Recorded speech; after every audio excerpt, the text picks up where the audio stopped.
Hello there, Sagittarius. Welcome to your October 2019 tarot reading. It has been a while since I did a reading for you guys, so I'm really happy to be able to catch up with you all. I hope you all are doing well, and I apologize for my absence for the past few months. I hope that this reading resonates with you, that it also helps you navigate the energies. So, let me talk about what I sense when I was shuffling out the cards, okay? And then we'll talk about this spread. Needless to say, I feel like this spread is very, very focused on all the important love relationships in your life, okay?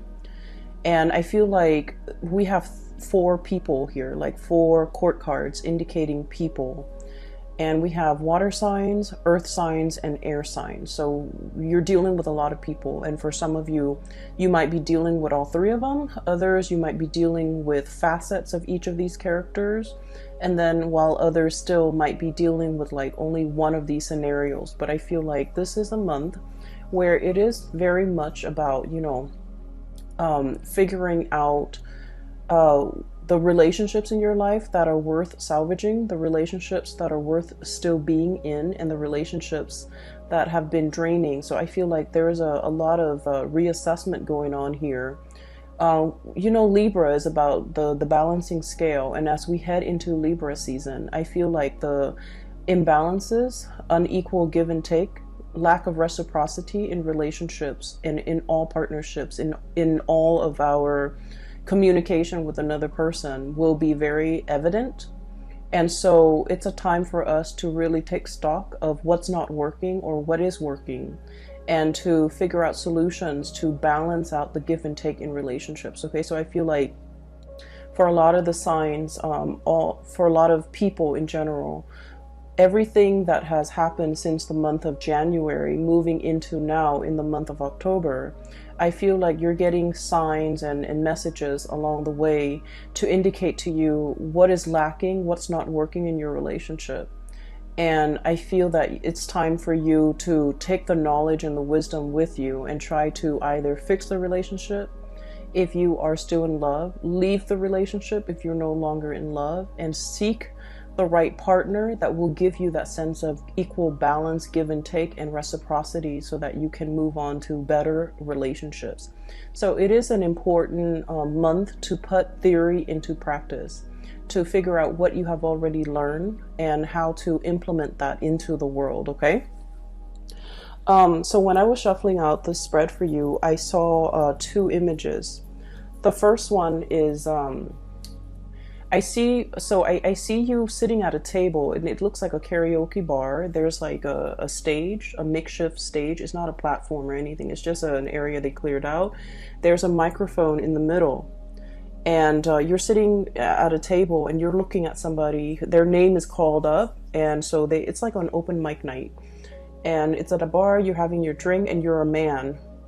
Like I can't really make out the features, but he's at a table looking at the microphone.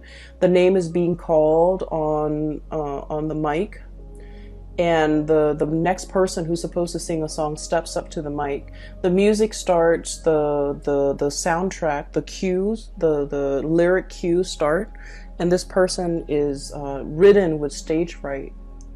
And the person didn't sing on cue, like the person just didn't sing. Okay, so then it leaves that air, the scene kind of breaks up, and then another scene emerge. And I'm going to talk about the first scene first before I go into the next scene. So I feel like the concept about being overwhelmed with fear, being overwhelmed with emotions, being overwhelmed with how they feel, being like just disoriented, the spotlight's on them, they don't really know how to react. So I feel like for many of you, this is not you. This is a person that you are dealing with, okay? I'm getting the word agoraphobic, somebody who is like not great around big crowds, large groups of people. They don't operate at their best when the spotlight is shown on them. And I feel like, they try their best to try to break out of these antisocial behaviors or stage fright or whatever it is. They're trying to, they're trying to kind of like break out of their own shell and to do something where it incorporates other people, but they're not able to overcome social anxiety. And I feel like the social anxiety is a big part of their personality. They're extremely introverted, possibly very, very shy. They, like, when you look at them, you might not feel like they have any type of social anxieties, because, you know, when you're in like a close relationship with them, they don't exhibit signs of social anxiety. But I feel like when they're out in public, when they're dealing with strangers, when they're dealing with just large crowds, they get very, very shy, and they shy away from big gatherings. And so for some of you guys, especially if you have a lot of like water placement in your chart, so for example, if you have like water, like Scorpio, Pisces, or Cancer as your sun, moon, or rising, or if you have a lot of planets in a water sign, this might be you, where you're feeling a little bit disconnected from people, mainly because you might have social anxiety. You might have issues when it comes to operating in a large crowd, being in a position where you're interacting with a lot of people, or you are kind of like front and center and people are looking at you, and, you know, all eyes are on you. It can feel very uncomfortable. And to a certain extent, most of us, I feel like the majority of people aren't great with like, you know, public speaking always provokes like anxiety, but I feel like you're either dealing with somebody, or this is triggered in you in a situation that where you haven't experienced it in the past. So I feel something coming in, okay? I'm also getting the word tongue tie, stage fright, and tongue tie. Okay, so it could be either of those things. I strongly feel that you are dealing with somebody who has social anxiety, who has a lot to say, and yet they're very, very tongue tied because their emotions get in the way. That's what I'm feeling. And I feel like their method of expression has always been through either song, music, or other avenues of self-expression, you know, painting, dancing, whatever it is. But I feel like when it comes to one-on-one interpersonal communication, there's something here that's preventing them from expressing how they really feel. And so I feel like as a Sagittarius, it has been very frustrating for you to deal with somebody like this, because Sagittarius, you're very no holds bar. You're very like, you know, you're very uncensored. You would speak your mind, you state your opinion, you want to be heard. And I feel like, you know, you're very like no nonsense. If somebody ticks you off, you will give them a piece of your mind right away. And the beauty about fire signs in particular is that when someone or a situation upsets you, you blow over, like you blow up, but then you get over it. You don't hold things in, you know, you don't hold grudges, you don't hold things in, you don't hold your emotions in. And I feel like it's a very healthy way to live. But you're dealing with someone who's like your counter opposite.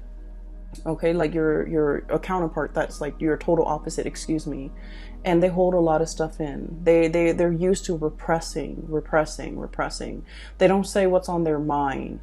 And I feel like a lot of it is they don't say what's on their mind out of fear, out of judgment, out of like, you know, having those feelings or those words be used against them later.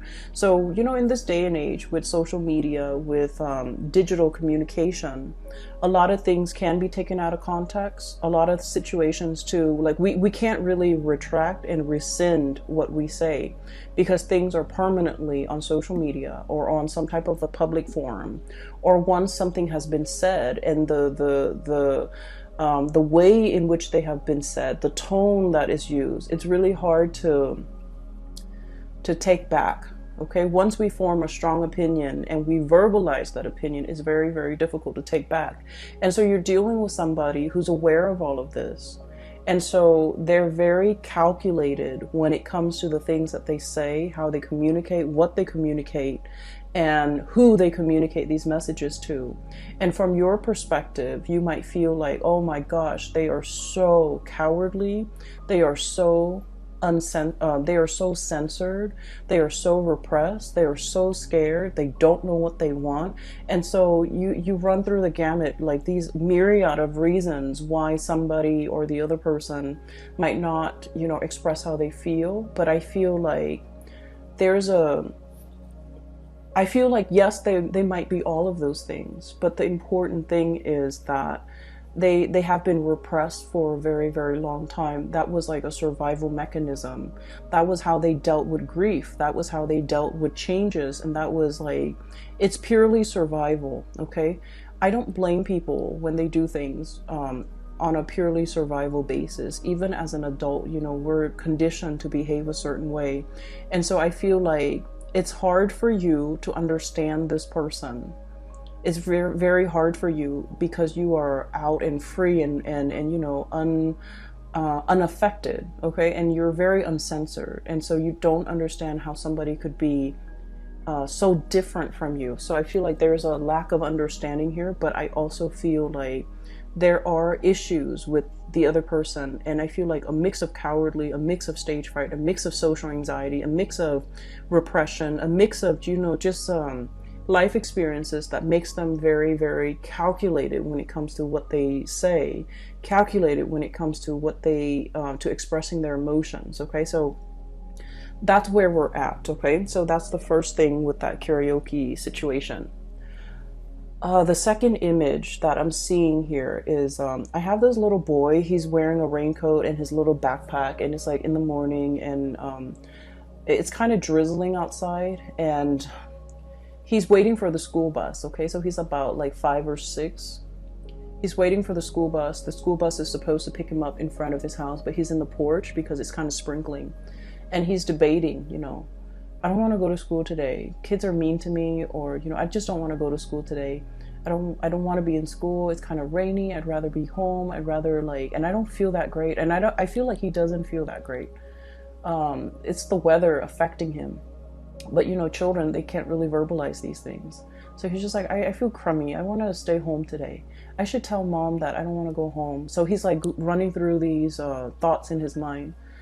And then he's like, I don't want to go home. I don't want to go home. I don't want to go to school. I don't want to go to school. I want to stay home. And then he's still deliberating in his mind. Should I go back in and tell mom I don't want to go to school? And then just then the bus comes and the bus door opens and he's like, I don't want to go to school. Should I just go back inside and tell mom? And then he finds himself walking towards the bus. And then the door closes and the bus takes off because he took too long. Okay, so I feel like, once again, this could be you or another person that you're dealing with. And I feel like it's a situation where it's uneasy. You have like a gut reaction or a gut instinct on what you should do. Right? Like you might have a disaffinity for something, like a lack of liking for something, or an aversion to something, or like just a repulsion towards something. And then you're trying to rationalize, like, why do I feel this way about this person? Why do I feel this way about this situation? And I feel like your intuition has been right. Your intuition is telling you, you know, that might not be the right person for you. That might not be the right situation for you. And crisis averted, because I feel like at the end of the day, the door closes. He missed his bus, but he gets to stay home. And so in a way, it's sort of like a situation that can be a self-fulfilling prophecy as well. Okay, taking too long to make a decision. First of all, do I go to school or do I stay home? Taking too long to make a decision. And then at the very last minute, the decision is made for you. That option is ruled out for you. And so inaction, I feel, is as dangerous as like lack of action, or doing something where your heart is not 100% committed in it. It can lead to failure. Does that make sense? Because I'm feeling like there's a self-fulfilling prophecy. It's something that you're just like, oh, it's doomed to fail from the start. I'm just going through the motions to do it, but it's doomed from the start. And because you're half-assing it, and because you're like just going through the motions, and because you're also injecting a lot of just self-defeating negativity into a situation, it fails. And I honestly feel like this is not you, Sagittarius. This is somebody that you're dealing with, where they're like constantly mired in a very, very negative mindset. they don't look at the end goals. They don't look at, you know, pushing themselves past their limit.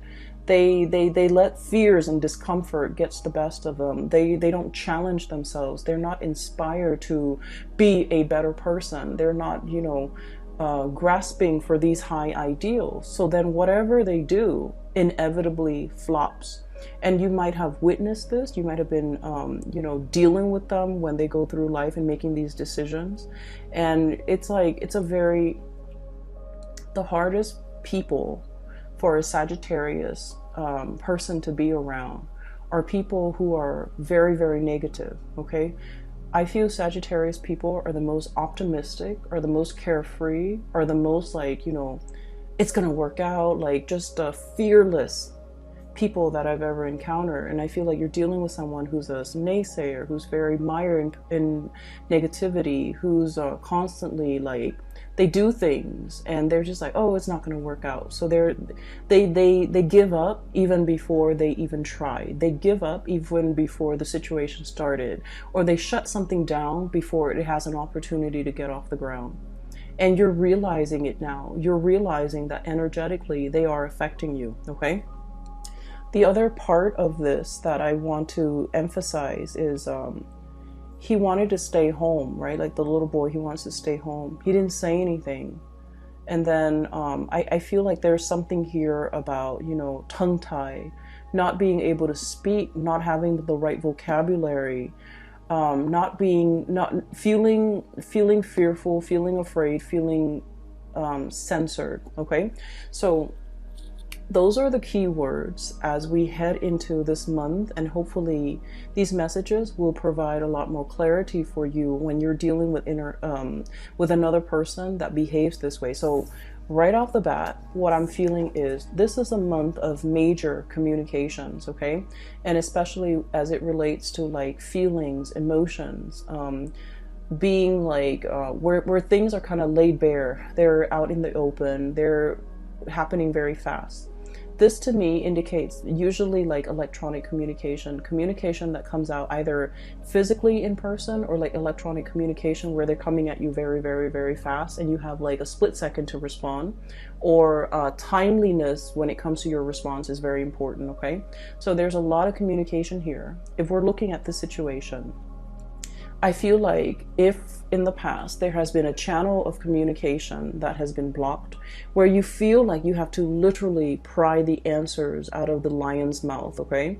You have to like literally like pull out answers, command answers, or like demand it from another person. I feel like the floodgates are opening. So right off the bat, I feel like there's a situation where you are asking a lot of questions about to a person, or this is happening to you.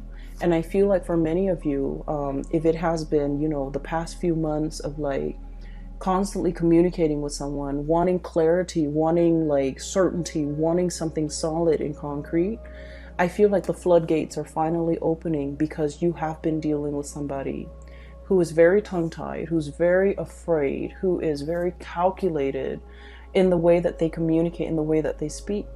And so I feel like you've been pushing it and pushing it and pushing it, and finally the floodgates open. You're getting the communication that you're looking for. What we have here is a really, really beautiful situation. We have here the Ace of Cups, and this is denoting to me new love, okay? This is like an opening up of the floodgates where feelings are finally expressed for the first time. You definitely have somebody who's coming into the picture, coming forward to make you an offer. And what I sense is you are always very courageous when it comes to being vulnerable, okay? Being vulnerable is like the hardest thing for anybody to do. You put your heart out there, you put your feelings out there, you made yourself known, you made yourself available. You know who you want to be with. And you have made that very, very clear from day one. I'm not playing games.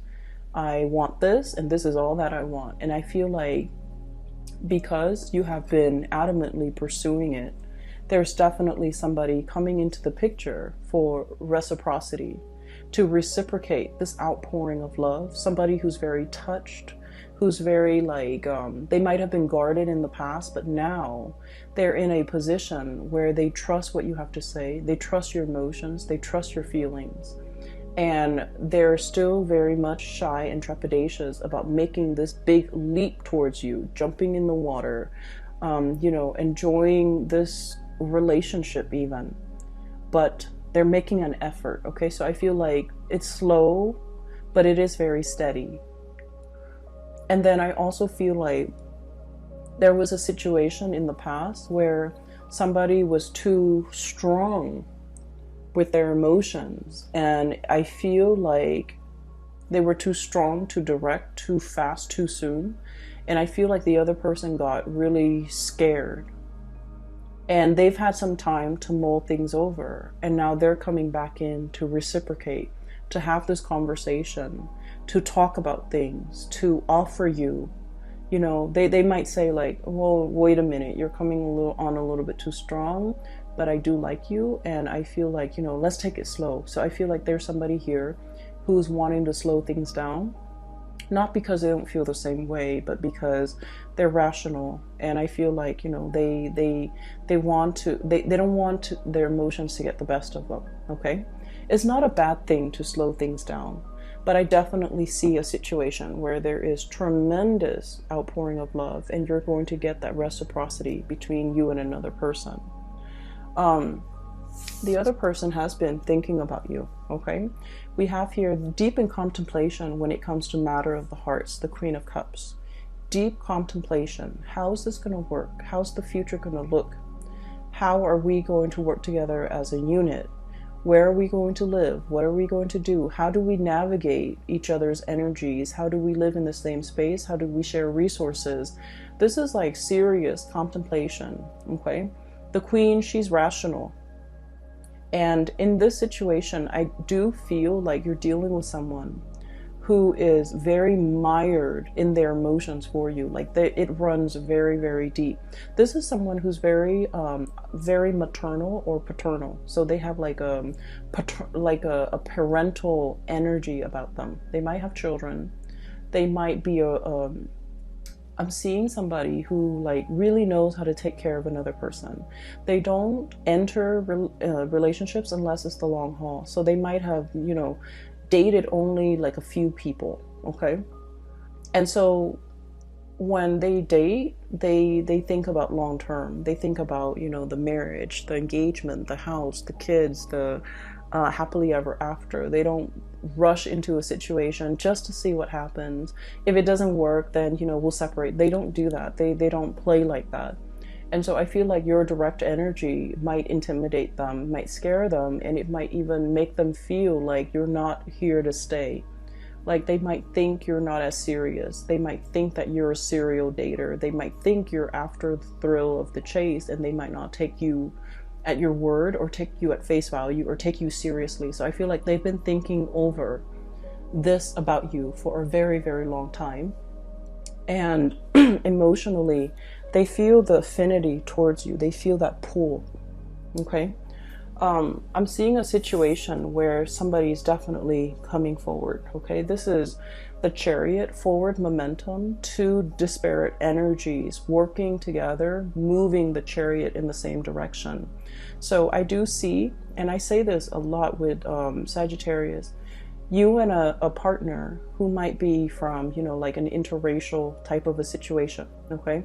The traditional depiction of this card is we have the black sphinx or the black horse and the white horse working together to pull the Chariot along. And I usually think of that as like an interracial couple, two people who might be very culturally different, okay? So keep in mind, for example, you might be like born in the same country, and then one person, you both might move to the United States, and one person is still a lot more traditional, the other person might be very Americanized. So in a way, that's like still culturally different, okay?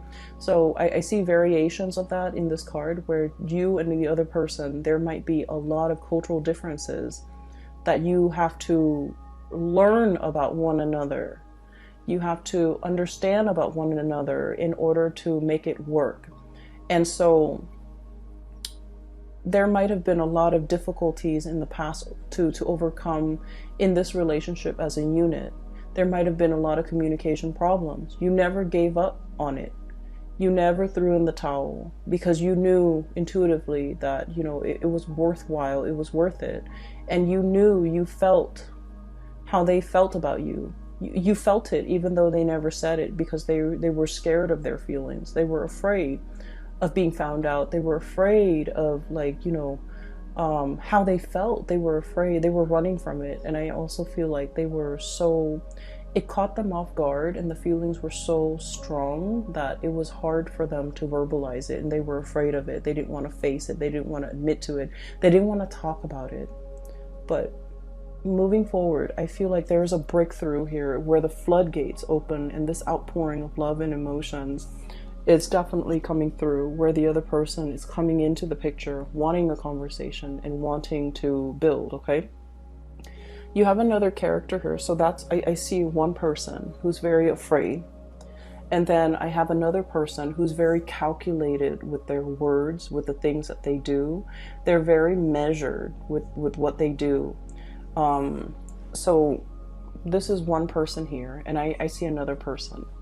And this person shows up here as the King of Pentacles, okay? It doesn't matter. I'm not reading the signs anymore because I feel like you have crossovers. You have people with so many astrological placement that the signs, sun sign or moon sign or rising sign, it doesn't even matter anymore. But what I have here is the King of Pentacles. This is someone who's very, very hardworking, okay? Like, they have worked very, very hard for everything in their lives, okay? This wasn't somebody who was born into wealth. They didn't have a trust fund. They didn't have a large inheritance from their deceased, you know, family members. They worked out in the fields. They might have callous hands. They might do something that's physically demanding. They don't care what they look like. They're not going to show up in a suit. They've worked really, really hard. They've had to hustle. They've had to go out and take care of things and take care of business at a very young age. And when you're deprived of a childhood, when you've had to grow up really, really fast, when your whole life was all about work and responsibilities, you can be very, very emotionally absent, right? So I just want you to understand where this person is coming from. This is like the pillar of responsibility, okay? This is somebody who make a lot of sacrifices for the greater good. This is also somebody who really craves stability. They crave predictability. They crave hard work. They crave an opportunity to prove themselves.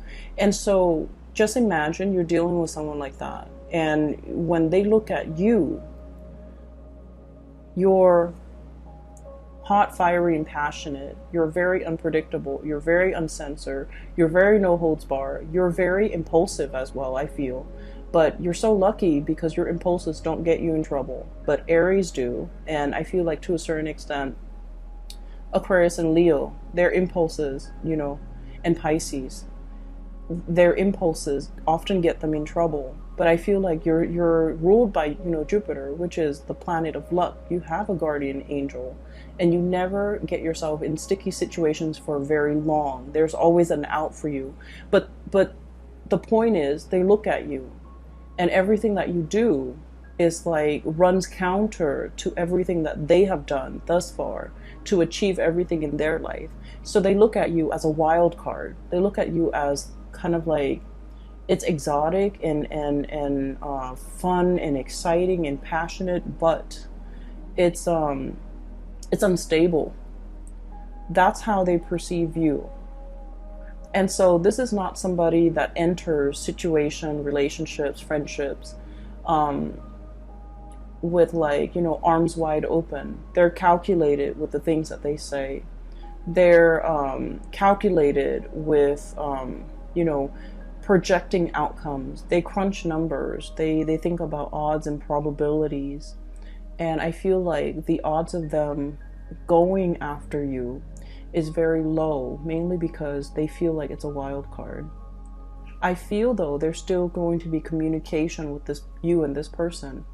This is what I usually call, like, you know, ringing the bell, okay? This is like the lobby attendant somebody coming in, making their presence known, ringing the bell, and they're going to make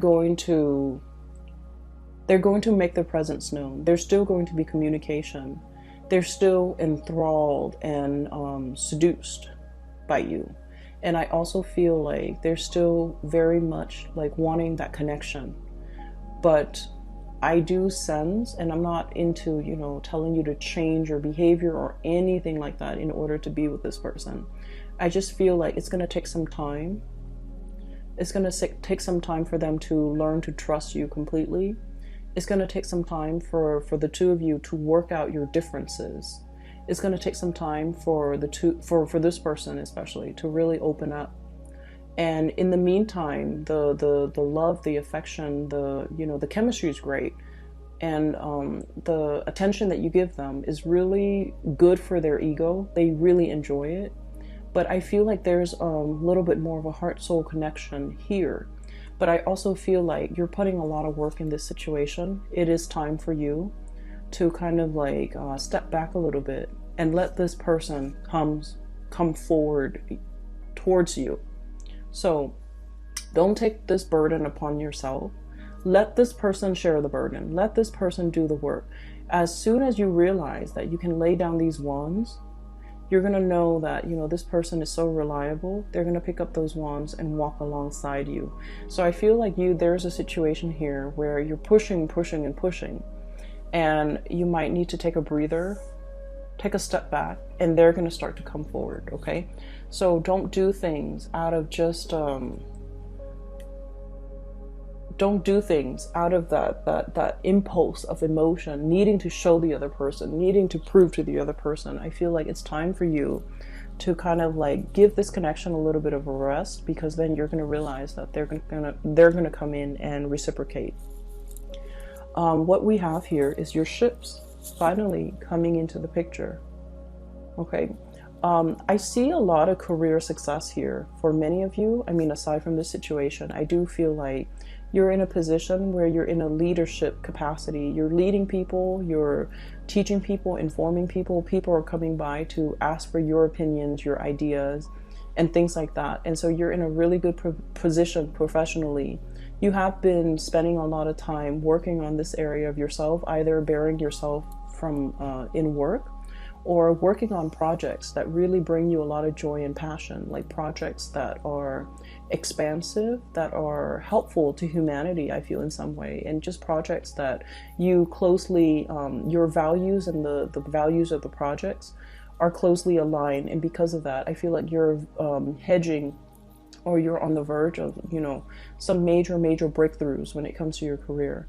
And because you're in this position, you have a lot of things going on. You have a lot of suitors in your periphery, and you have you're just, in a very, very good space where your attention is not preoccupied, or is not, scattered, and is not caught up in some control situation where you want a certain outcome. I feel like you're in a very good, free, breathable space, and it's expansive. Because of that, I feel like energetically you're allowing the right people to come into the fold for you. You're making room for the people that want to reciprocate, and you're laying down these burdens as well towards people that are not in the picture for your greater good, or who are not willing to put in the time and the work and the effort. Okay, so I definitely see some major communication breakthroughs. The last card here that we have is the King of Swords. And the King of Swords is, once again, all the characters that you're dealing with, especially the two kings, King of Pentacles and King of Swords. These are not emotional types of people. They might feel that you're very emotional, and they might feel like your emotions fluctuate. And so they want something a little bit more stable. And I feel either way, you have gone a long way when it comes to your maturation level, when it comes to emotions, when it comes to work, when it comes to your ability to kind of control your impulses, control yourself. And I feel like that makes it a lot easier for them in their interaction with you, in their communication with you, to be able to, have a conversation and feel like they can express themselves, and feel like you're to finally understand how sincere you are. Even though you say things, you're not like other people where they just say things that they don't mean. You are actually very open, very sincere, very honest with how you feel about them at all times. And they're starting to feel safe and comfortable in expressing themselves and reciprocating back at you. Okay, so I do see there's major communication breakthroughs here. And so I honestly feel like, the goal or the theme for this month is you are dealing with someone who's repressed. You are dealing with somebody who came kind of like belatedly. They tell you things, like you ask them a question, you wanted to know it at that time. Okay? And I feel like they dragged their feet, they took their time. They didn't give you a response at that time. And they might have missed the boat with you. And I feel like they're kicking themselves over it. Okay? And that is why they're coming back, making their intentions known. That's why they're coming back. And they're starting to realize that there was a sense of urgency. There was a sense of like, if you're not going to reciprocate, if it's something very simple, as easy as like, just telling me how you feel, and the other person was not able to reciprocate, I'm sensing that they kick themselves. I'm sensing that there's regret, and I'm sensing that's why they're coming back in, because they understand and they feel safe in the sincerity of the way in which you express yourself. Okay, it's like you have been nothing but upfront and honest, and then I felt like the other person, it's almost like when you're dealing with so many sleazy people and then you meet like a really nice honest one, it seems like it's too good to be true. That's what I feel is happening to your person, where you're very upfront and honest, and they're like, it's too good to be true. That person must be hiding something. That must be a facade. That must be a front. That can't be real. Okay? They have their own hang-ups, Sagittarius, and you kind of just need to let it be. But honestly, I feel like, there's going to be reciprocity coming into the picture, and it's going to make you feel really, really good. Okay? I hope this reading resonates with you. I hope that it comes true for you in the month of October, so that you can, know where you stand with people and know who's really important. Okay? For those who have been emailing me, I don't do private readings anymore. I do have a colleague. Her name is Bridget. She's based out of California, and she is a psychic. She's phenomenal. I can't recommend her enough. If you are interested in a reading, please get a reading through her. I've included a link in the description box below for her website where you can schedule an appointment for yourself. I do wish you all the best, Sagittarius, and best of luck with everything, okay? I'll talk to you guys soon. Bye-bye.